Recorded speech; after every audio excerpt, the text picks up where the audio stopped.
আজকে চলে এসেছি পমফ্রেট মাছের একটা দুর্দান্ত স্বাদের রেসিপি নিয়ে।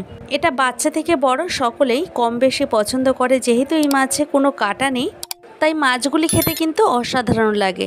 হঠাৎ কোনো গেস্ট আসলে বা মুখে স্বাদ বদলাতে একবার স্পাইসিভাবে এইভাবে পমফ্রেট মাছের রেসিপিটা ট্রাই করে দেখতে পারো, আশা করি ভীষণ ভালো লাগবে। নমস্কার বন্ধুরা, বানির হেসেলে রকমারি রান্না নিয়ে আমি চলে এসেছি। আমার চ্যানেলে তোমাদের সবাইকে স্বাগত জানাই। আমি এখানে দেখো 5 পিস পমফ্রেট মাছকে খুব ভালো করে কেটে ধুয়ে নিয়েছি।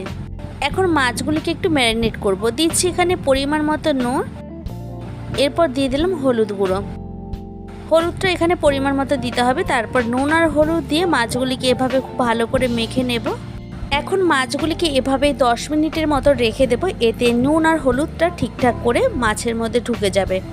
আর আজকে রান্নাটি আমি আলু দিয়ে মাছের ঝালটা করব। এখানে দেখো আলুগুলিকে ঠিক এইরকম লম্বা লম্বা টুকরো করে কেটে ভালো করে ধুয়ে নিয়েছি।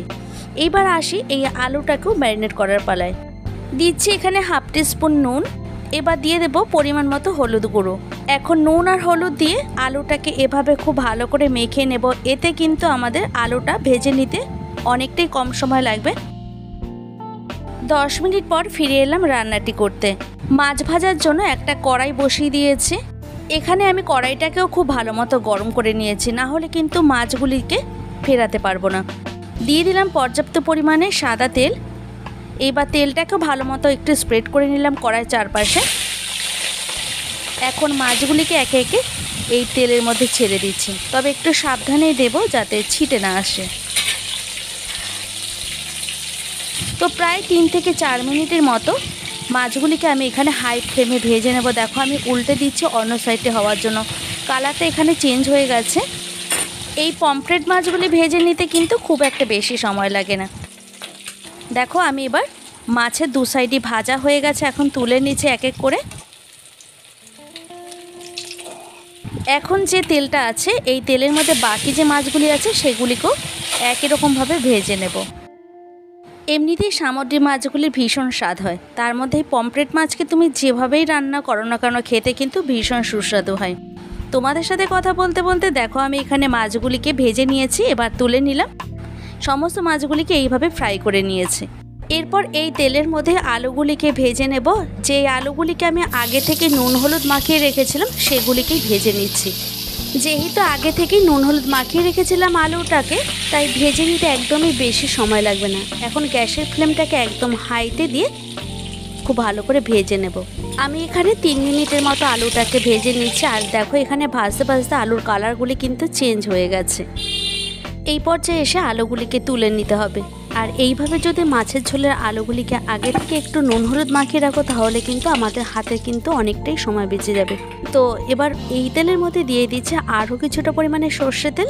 তেলের পরিমাণটা তোমরা এখানে তোমাদের প্রয়োজন অনুযায়ী ব্যবহার করবে। এবার ফোড়নে দিয়ে দিচ্ছি একটা শুকনো লঙ্কা। লঙ্কাটাকে একটু ফাটিয়ে নিলাম।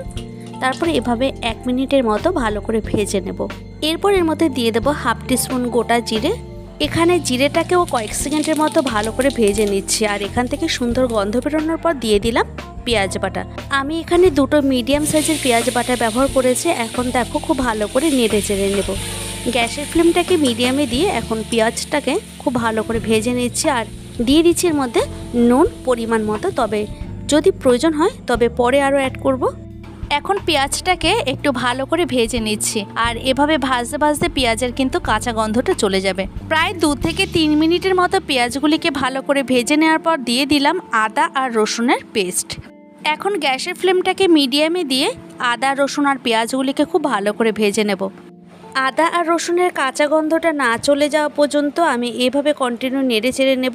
এরপর এর মধ্যে দিয়ে দিচ্ছি 7 থেকে 8টার মতো পাকা লঙ্কা আর একটা টমেটো। এরপর এর মধ্যে যে হলুদের জলটা ব্যবহার করছি এটা হলো যে প্লেটের মধ্যে মাছগুলিকে ম্যারিনেট করে রেখেছিলাম সেই প্লেট ধোয়া জল ব্যবহার করেছি। এরপর একে একে বাকি মশলাগুলো অ্যাড করতে হবে। দিচ্ছি এর মধ্যে 1 টিস্পুন ধনের গুঁড়ো, 1 টিস্পুন জিরের গুঁড়ো, 1 teaspoon Kashmiri red chilli powder, আর দিয়ে দিচ্ছি হলুদ গুঁড়ো পরিমাণ মতো। এখন এই সমস্ত উপকরণগুলিকে খুব ভালো করে কষিয়ে নেব। আর এইভাবে কষাতে কষাতে একটা স্মুথ ভাব চলে আসবে। আমি এখানে প্রায় 3 থেকে 4 মিনিটের মতো খুব ভালো করে কষিয়ে নেওয়ার পর আবার একটু মিক্সিং জার ধোয়া জল এর মধ্যে অ্যাড করছি। এইভাবে কষাতে কষাতে যখন মশলাগুলি থেকে তেলটা একটু সেপারেট হবে সেই সময় এসে আমি দিয়ে দেবো এর মধ্যে ভেজে রাখা আলুগুলি। এখন আলুগুলিকেও মশলার মধ্যে খুব ভালো করে কষিয়ে নেব। আর এইভাবে কষাতে কষাতে যেটুকু সেদ্ধ বাকি আছে সেটুকু কিন্তু সেদ্ধ হয়ে যাবে। তো আমি দেখো মাঝে মাঝে একটু চেকও করে নিচ্ছি। আলুগুলিও এখানে 80%-এর মতো কুক হয়ে গেছে। অন্যদিকে আমি মাইক্রোওভেনে প্রয়োজন মতো জল গরম করে নিয়েছি। আর এখানে দেখো আমি ফুটন্ত জলই ব্যবহার করছি। এইভাবে যদি রান্নার ক্ষেত্রে ফুটন্ত জল ব্যবহার করি রান্নার টেস্টটি কিন্তু বদলে যায়। এখন গ্যাসের আঁচটাকে একদম হাইতে দিয়ে ঝোলটাকে খুব ভালো করে ফুটিয়ে নিতে হবে। দেখো এখানে ঝোলটা কিন্তু খুব ভালো মতো ফুটতে শুরু করেছে। এখন আমি এর মধ্যে দিয়ে দেব ভেজে রাখা মাছগুলিকে। তবে এই পর্যায়ে বেশি কিন্তু আর জালটা দেওয়া যাবে না, তাহলে মাছগুলি কিন্তু ভেঙে যেতে পারে। তো এক্ষেত্রে আমি 5-6 মিনিটের মতো হাই ফ্লেমে খুব ভালো করে ফুটিয়ে নেওয়ার পর এভাবে একটু নাড়াচাড়া করে নিচ্ছি।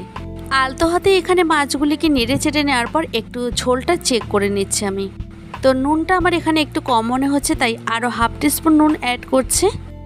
এইবার দিয়ে দিলাম ধনেপাতা কুচি। এটা পুরোটাই অপশনাল। এখন এই ধনেপাতাটাকেও ঝোলের মধ্যে খুব ভালো করে মিশিয়ে নেব। আশা করি দেখেই বুঝতে পারছো যে কতটা লোভনীয় হয়েছে। খেতেও কিন্তু খুবই অসাধারণ হয়েছিল। এটা দুপুরে লাঞ্চে গরম ভাতে বা হঠাৎ কোনো গেস্ট এলে চটজলদি কিন্তু এইভাবে বানিয়ে নিতে পারো পমফ্রেট মাছের স্পাইসি রেসিপি। এখন একটা সার্ভিং প্লেটে সার্ভ করে নিয়ে তোমাদের দেখাচ্ছি। তৈরি হয়ে গেল দারুণ স্বাদের একটা সুস্বাদু রেসিপি। যদি আমার চ্যানেলে এই ধরনের আরও নিত্য নতুন ভিডিও পেতে চাও তাহলে অবশ্যই একটা লাইক কমেন্ট শেয়ার করো। তোমাদের একটা লাইক আর একটা কমেন্ট আমাকে কিন্তু আরও নতুন ভিডিও তৈরি করার উৎসাহ জাগিয়ে তোলে। দেখা হবে অন্য কোনো ভিডিওতে। ভালো থাকবে প্রত্যেকেই। তোমরাও কিন্তু সবাইকে ভালো রেখো। আমার সঙ্গে এতক্ষণ থাকার জন্য তোমাদেরকে অসংখ্য ধন্যবাদ।